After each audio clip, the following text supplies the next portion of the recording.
Alors j'ai attendu, attendu, en vain. Je suis donc parti sur d'autres projets, qui eux aussi se sont pas terminés comme je l'aurais espéré. This is an ABC News special report. Defeat the corona. Das Coronavirus verändert zurzeit. Dès demain, midi, et pour 15 jours au moins, nos déplacements seront très fortement réduits. Nous sommes aujourd'hui le 12 avril 2020. Et actuellement, je n'ai eu aucun appel de l'Ukraine. J'ai appelé le Quai d'Orsay, l'ambassade française en Ukraine, l'ambassade ukrainienne en France, l'ambassade du Liban en France. Je saisis quand même la commission d'Interpol pour envoyer mon dossier et espérer qu'ils puissent faire quelque chose.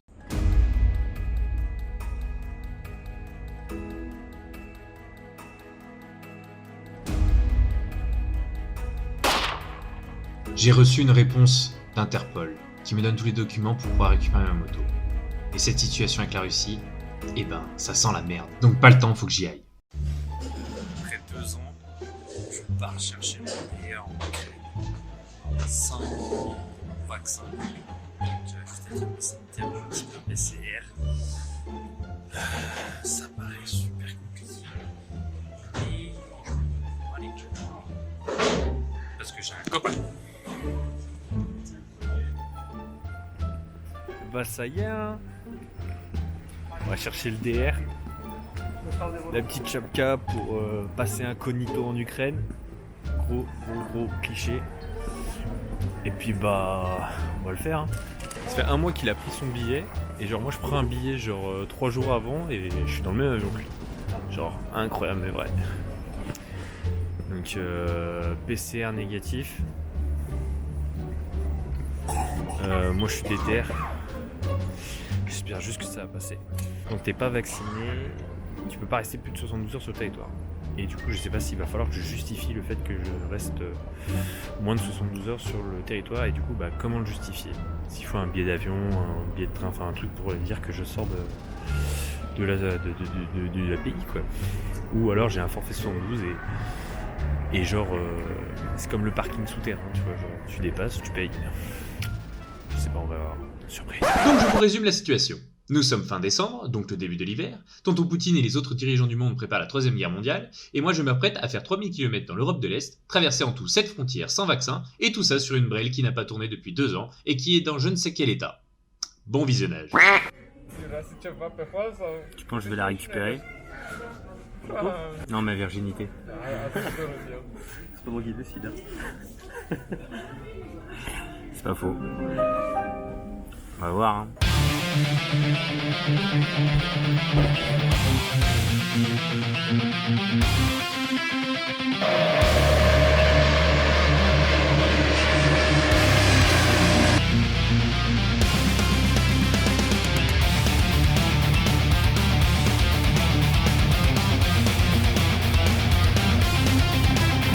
Et là, la réponse de est-ce que je vais pouvoir éviter la quarantaine en restant 72 heures. That's the question. Putain, du PCR partout, oh là là. Dur.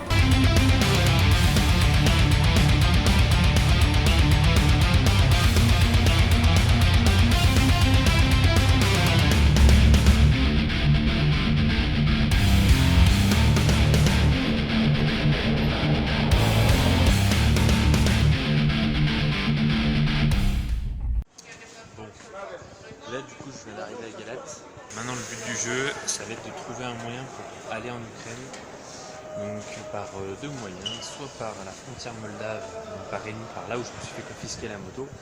Mais c'est la voie principale, sauf que tu dois traverser un autre pays en plus, donc impliquer un autre pays qui est la Moldavie.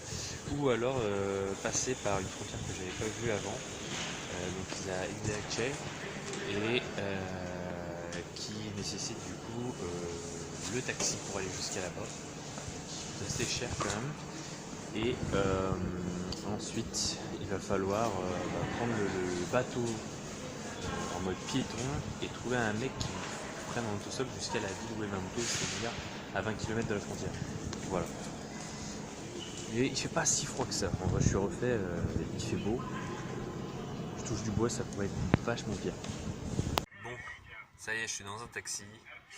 Direction du coup Izakchia parce que la frontière moldave, je le sens pas. Je sens qu'ils vont me casser les couilles. J'espère que ça va le faire parce que si jamais la frontière elle passe pas là-bas, j'aurais perdu cher des thunes. Enfin, j'aurais perdu 100 balles avec l'aller-retour quoi. Donc ça fait chier. Mais moi je dis que ça passe. Ça passe. On verra. D'ailleurs c'est bizarre parce que pour l'instant tout se passe super bien, genre un peu trop bien tu vois pour moi qui voyage. À part le petit retard de l'avion, le retard d'une heure et demie de l'avion, le retard du train, des choses on va dire habituelles, tu vois. Mais genre là il fait beau, le chauffeur a l'air bien sympathique et confiant surtout. Il n'a pas roulé au niveau des tarots, voilà quoi. Du coup j'ai peur. Genre beaucoup. Ce qui m'attend de l'autre côté de la frontière.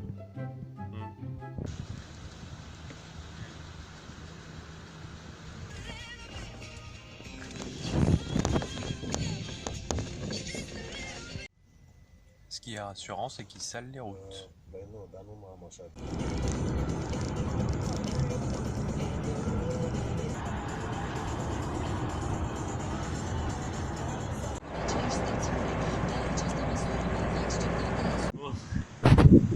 Je suis à la frontière de Izakchia et Izakchia, ça se prononce. C'est vraiment une course contre la montre. Mon PCR il va passer normalement. Puisque il faudrait que je prenne une fiette d'assurance en Roumanie, en cas de tir, tout ça. Mais c'est passé, j'espère. Et j'espère que je vais choper le bateau de Iti là, parce que ça doit être 3 ans, c'est la flemme dans le froid. Donc ça se passe, je peux aller chercher la bécane. Ça serait énorme qu'il arrive pas ce soir. Enfin, on va voir. Et allez, ça passe à la frontière. Attention, j'arrive à rentrer en Ukraine, c'est pas encore donné. Ça risque de le faire. Parce que... Voilà, nickel.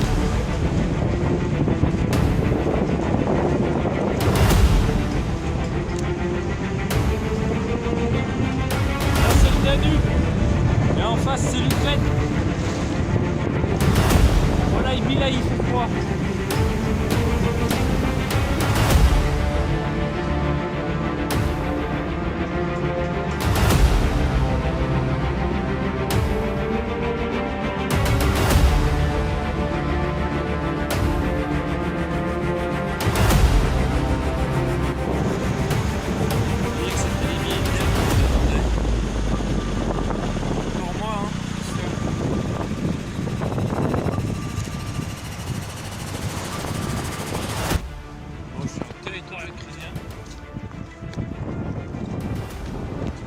J'ai passé la frontière, à droite, là ça me fait vrai. Mais comment dès que t'arrives en Ukraine, tu sais qu'il fait froid quoi. En vrai, là je suis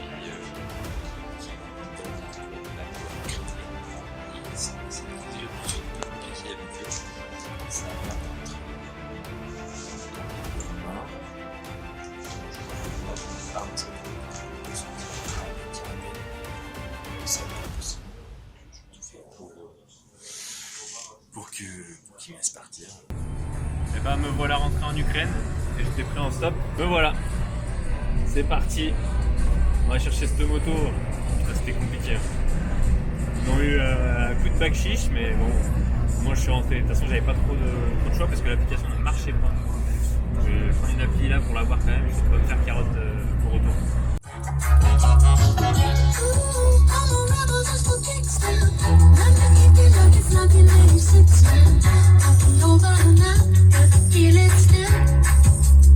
Il y a un son de malade dans ton camion.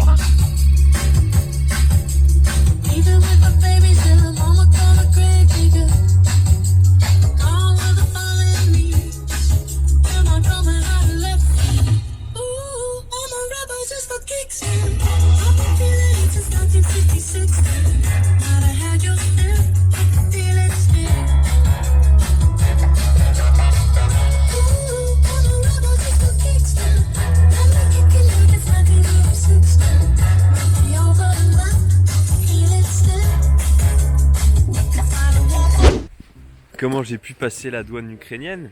Alors en fait je suis tombé sur un cow-boy de l'espace qui déjà a pas aimé que j'arrive en filmant moi, en croyant que je filmais le truc. Bref, un casse-couille qui croyait que j'allais voler des données d'un poids de douane alors que t'as les mêmes photos sur Google Maps. Et en fait je suis tombé aussi sur deux plus jeunes qui étaient en gros sous son commandement et qui étaient un peu plus sympathiques et qui vraiment eux voulaient m'aider à rentrer quoi. Et mon PCR qui était bon, mon passeport qui était bon, ils m'embrouillaient parce que il fallait que je télécharge une appli, d'avoir une assurance, donc ça je l'ai prise aussi sur place. Et en fait l'appli, tu rentres ton numéro, il t'envoie un message pour t'identifier. Sauf qu'en fait avec le réseau tout ça, impossible d'avoir ce message. Les jeunes qui eux, il y en a un, il parlait vraiment bien, il comprenait que quand je parlais anglais et lui il savait se faire comprendre aussi.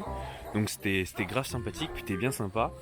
Et lui il m'a fait comprendre que en gros je devais être gentil avec le capitaine et en gros de laisser un petit bakshish pour qu'il me laisse rentrer quoi. Du coup en laissant plus ou moins 15 balles. Donc ça fait un peu chier hein, mais j'avais pas trop le choix. Et puis je suis rentré, mais du coup j'ai peur pour la sortie. J'ai peur que du coup cette appli me manque, qu'il me fasse chier. Alors, le camion vient de me déposer. C'est dans ces petits moments-là où tu te sens un petit peu abandonné, mais t'es bien en Ukraine. Hein. Tu te fais frôler par des Lada. Tout est écrit en jaune et bleu. Et c'est une ambiance vachement... l'armée rouge, t'as compris quoi. Ça y est, je suis au département de la police où elle est normalement stockée. Du coup, on va voir si c'est possible de la récupérer. On n'est pas à l'abri de nos surprises, comme on dirait. Ah non, mais souhaitez-moi bonne chance. Bon là, déjà il comprend même pas que la moto elle est chez lui, qu'elle n'est pas là où je l'ai laissée. Alors que c'est ce qui se passe. C'est quand même problématique. Donc voilà. Ça va être long, surtout que personne parle anglais, c'est toujours la même merde ici. Putain, j'aurais dû apprendre l'ukrainien en fait. Je suis planté sur toute la ligne. En fait apparemment la moto elle a jamais bougé. C'est genre Google Trad qui m'a fait à l'envers. Et du coup là faut que je me rende à... je ne sais pas combien de kilomètres d'ici. On est à la frontière moldave et apparemment il y a le flic qui m'attend pour me donner ma brelle mais le problème c'est qu'il commence à faire tard et mon PCR se finit demain vers 15h donc ça risque d'être chaud les marranches, je ne peux pas dormir encore puis personne parle anglais, c'est impossible de faire comprendre.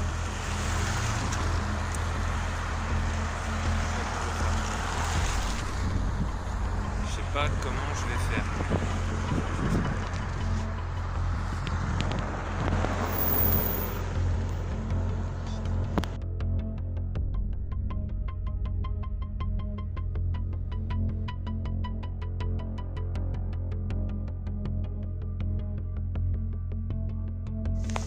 Du coup je suis réuni et j'ai plus ni plus et du coup j'ai un grand mot qui me file un coup de main pour la traduction. Et apparemment la moto est là. Ça c'est sûr. On va voir, c'est marrant. Je suis déphasé mon gars. Je suis arrivé jusqu'au poste de police de Rény, donc là où ma moto en fait a été saisie. Et en fait elle est restée là pendant 2 ans. J'ai eu sacrément de la veine en prenant le bus de Ismaël jusqu'à Rény. Je me suis assis à côté d'un jeune, un gars qui avait 18 ans, bien sympathique, qui parlait un tout petit peu anglais. Et je fais lire ma lettre et en gros il m'a dit tu sais quoi gros, je viens avec toi. Et en fait il m'a trouvé un endroit où dormir ce soir parce que les flics ils m'ont dit ouais mais en gros tu nous as pris de cours, demain 11h on te donne tout ça, on fait les papiers. Mon PCR finit à 15h en hôtel, je l'ai trouvé en vrai pour 17 balles la nuit. Et je suis content parce que j'ai douche, j'ai un lit, donc j'ai pas dormi depuis 48 heures à part peut-être 1 heure ou 2. besoin d'une douche aussi. Je suis dans mes fringues de moto depuis 48 heures aussi. Je jette pas mal. Faut-il encore qu'elle démarre, qu'elle tienne la route, le reste de l'aventure est là, parce que rentrer en Ukraine c'est une chose, en sortir c'en est carrément une autre. C'est clairement c'est ça le combat en fait, c'est pour sortir. Il galère jusqu'au bout. Mais ce qui est bien, c'est que dans l'hôtel où je suis, où il n'y a pas de chauffage, j'ai super froid. Je peux dormir avec une petite polaire là. C'est qu'il y a quand même repas dans la chambre, comme si j'étais confiné. Bon, ouais. C'est un peu flippant. Ce soir, c'est Pelmini. Et bah, bon appétit.